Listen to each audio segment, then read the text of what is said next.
क्या कभी आपको ऐसा लगा है कि कोई आपके दिमाग पर काबू पा रहा है, बिना जाने समझे किसी के इशारों पर चलने को मजबूर हुए हैं? सावधान, ये डार्क साइकोलॉजी का खतरनाक जाल हो सकता है। ये सिर्फ हेर-फेर नहीं, बल्कि दिमाग पर राज करने की एक चालाकी भरी साइंस है, जो एनएलपी और मनोविज्ञान पर आधारित है। राजनीति से लेकर बिजनेस तक इसे हर जगह इस्तेमाल किया जाता है और शायद आपके साथ भी। तो तैयार हो जाइए इस खौफनाक सच्चाई से पर्दा उठाने के लिए। हेलो फ्रेंड्स, मैं हूं राम प्रताप और आप देख रहे हैं आपका अपना चैनल माइंडफुल राम। अगर पहली बार मिल रहे हैं तो चैनल को सब्सक्राइब करके बेल आइकन प्रेस कर दीजिए। फिर आज हम बढ़ते हैं इस अनोखे सफर की ओर। आज एक बहुत ही यूनिक विषय लेकर आया हूं, डार्क साइकोलॉजी। इस खतरनाक सच से अनजान मत रहिए। हम सब कभी ना कभी डार्क साइकोलॉजी के जाल में फंस चुके हैं और जब तक सच समझ में आता है तब तक बहुत देर हो चुकी होती है। ये एक ऐसा मानसिक खेल है जो आपको बिना एहसास कराए कठपुतली बना सकता है। लेकिन घबराइए मत, आज मैं आपको बताने वाला हूं कि ये काली साइकोलॉजी काम कैसे करती है और इससे बचने के अचूक तरीके कौन से हैं। तो सतर्क हो जाइए, क्योंकि ये जानकारी आपकी जिंदगी बदलने वाली है। डार्क साइकोलॉजी की जड़ें प्राचीन इतिहास में देखी जा सकती हैं। रोम, मिस्र और ग्रीक सभ्यताओं में प्रभावशाली नेताओं द्वारा मनोवैज्ञानिक नियंत्रण की तकनीकों का इस्तेमाल किया जाता था।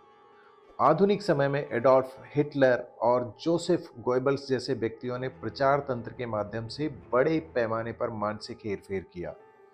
ये कोई संयोग नहीं था कि उनके भाषण लोगों को सम्मोहित कर देते थे, बल्कि वे एनएलपी, हिप्नोसिस और सामूहिक मनोविज्ञान के गहन प्रयोग का परिणाम थे। डार्क साइकोलॉजी काम कैसे करती है? दोस्तों, डार्क साइकोलॉजी का आधार मानव मस्तिष्क की संरचना और इसकी कार्य प्रणाली में छुपा हुआ है। जब कोई व्यक्ति बार बार नकारात्मक सूचनाओं या डराने वाली चीजों के संपर्क में आता है, तो उसका दिमाग कॉर्टिसोल नामक हार्मोन का अत्यधिक उत्पादन करने लगता है, जिससे व्यक्ति तनावग्रस्त और भ्रमित हो जाता है। और इस स्थिति में व्यक्ति तर्कसंगत रूप से सोचने की क्षमता खो देता है और बाहरी प्रभावों के प्रति अधिक संवेदनशील हो जाता है। आइए इन मनोवैज्ञानिक चालों को आसान उदाहरण से समझते हैं, ताकि आप इन्हें अपनी असल जिंदगी में भी पहचान सकें और इनके जाल में फंसने से बच सके। उससे पहले दोस्तों एक बार चेक कर लेना, अगर चैनल सब्सक्राइब नहीं किया तो उसे अभी सब्सक्राइब करके बेल आइकन प्रेस कर दीजिए। चलिए आगे बढ़ते हैं। पहली चीज होती है मिररिंग, यानी कि आपकी ही नकल करके आपका विश्वास जीत लेना। अगर आप किसी से मिलते हैं और वो व्यक्ति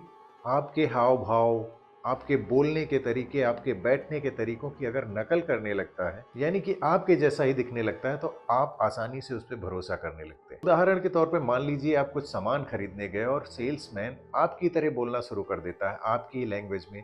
आप धीरे बोलते हैं तो वो भी धीरे बोलने लगता है, तो आपको लगता है कि वो आपकी तरह ही सोच रहा है और आप आसानी से उसकी बात मानने को तैयार हो जाते हैं। दूसरी चीज होती है गिल्ट ट्रिपिंग, यानी कि आपको दोषी महसूस कराकर मनचाहा काम करवाना। ये तकनीक खास तौर पे रिश्तों और दोस्ती में देखी जाती है। उदाहरण के तौर पे मान लीजिए कोई दोस्त आपसे पैसे मांगता है और आप देने से मना कर देते हैं, तो वो क्या कहता है? अच्छा, जब तुम्हें मेरी जरूरत थी तब मैंने तुम्हारी मदद की थी, लेकिन अब तुम मुझसे मुंह मोड़ रहे हो। आपको अपराध बोध महसूस होने लगता है और आप मजबूरी में उसकी बात मान लेते हैं, भले ही वो आपके लिए सही ना हो।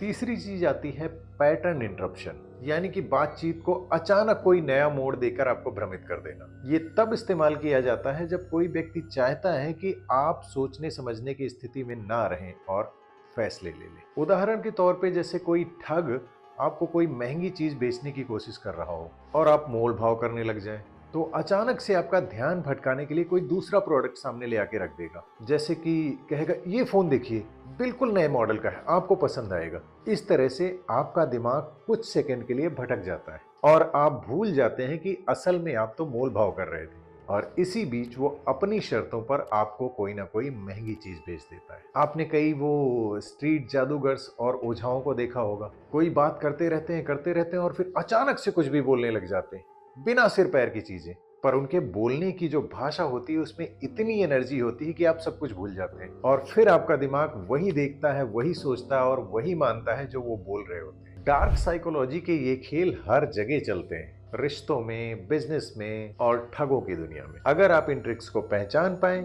तो आप खुद को इनके जाल में फंसने से बचा सकते हैं। सोचिए एक सिंगल मदर जो किसी सहारे और प्यार की उम्मीद में किसी आकर्षक व्यक्ति से मिलती है। शुरुआत में सब कुछ सही लगता है, वो व्यक्ति उसका बड़ा ख्याल भी रखता है, मीठी मीठी बातें करता है और हर तरह से परफेक्ट लगता है। लेकिन धीरे धीरे बिना कुछ पता चले वो उसकी सोच पर काबू पाने लगता है। वो व्यक्ति उसे यकीन दिलाने लगता है कि उसका अकेले रहने का फैसला गलत है। साथ में ये भी बोलने लगता है कि वो सोचने समझने के लायक नहीं है। धीरे धीरे माँ का आत्मसम्मान खोने लगता है, उसकी अपनी पहचान धुंधली पड़ जाती है और वो पूरी तरह से उस व्यक्ति के इशारों पर चलने लगती है। और उसे इसका एहसास तब होता है जब वो अपनी जिंदगी पर अपना हक तक खो चुकी होती है। यही है डार्क साइकोलॉजी का सबसे डरावना पहलू, जहां इंसान को बिना जाने समझे मानसिक रूप से गुलाम बना दिया जाता है। चलिए अब देखते हैं कि इस डार्क साइकोलॉजी से बचने के लिए हमें क्या करना होगा। पहली चीज है क्रिटिकल थिंकिंग।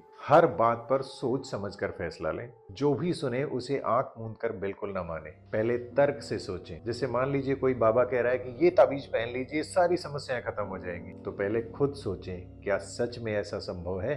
दूसरा पॉइंट है बाउंड्री सेट करना, यानी कि ना कहना सीखें। और अगर ना कहना नहीं आता तो लर्न टू से नो।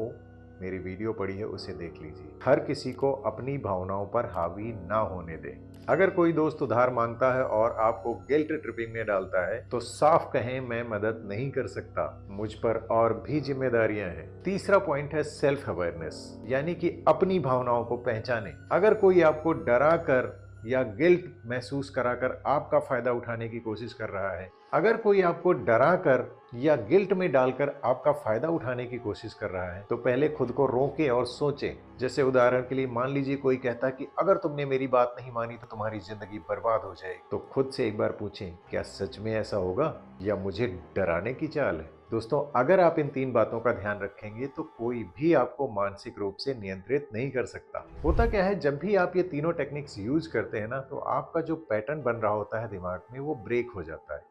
यानी कि सामने वाला जो पैटर्न क्रिएट करने की कोशिश कर रहा होता है आपके माइंड में, वो ब्रेक हो जाता है।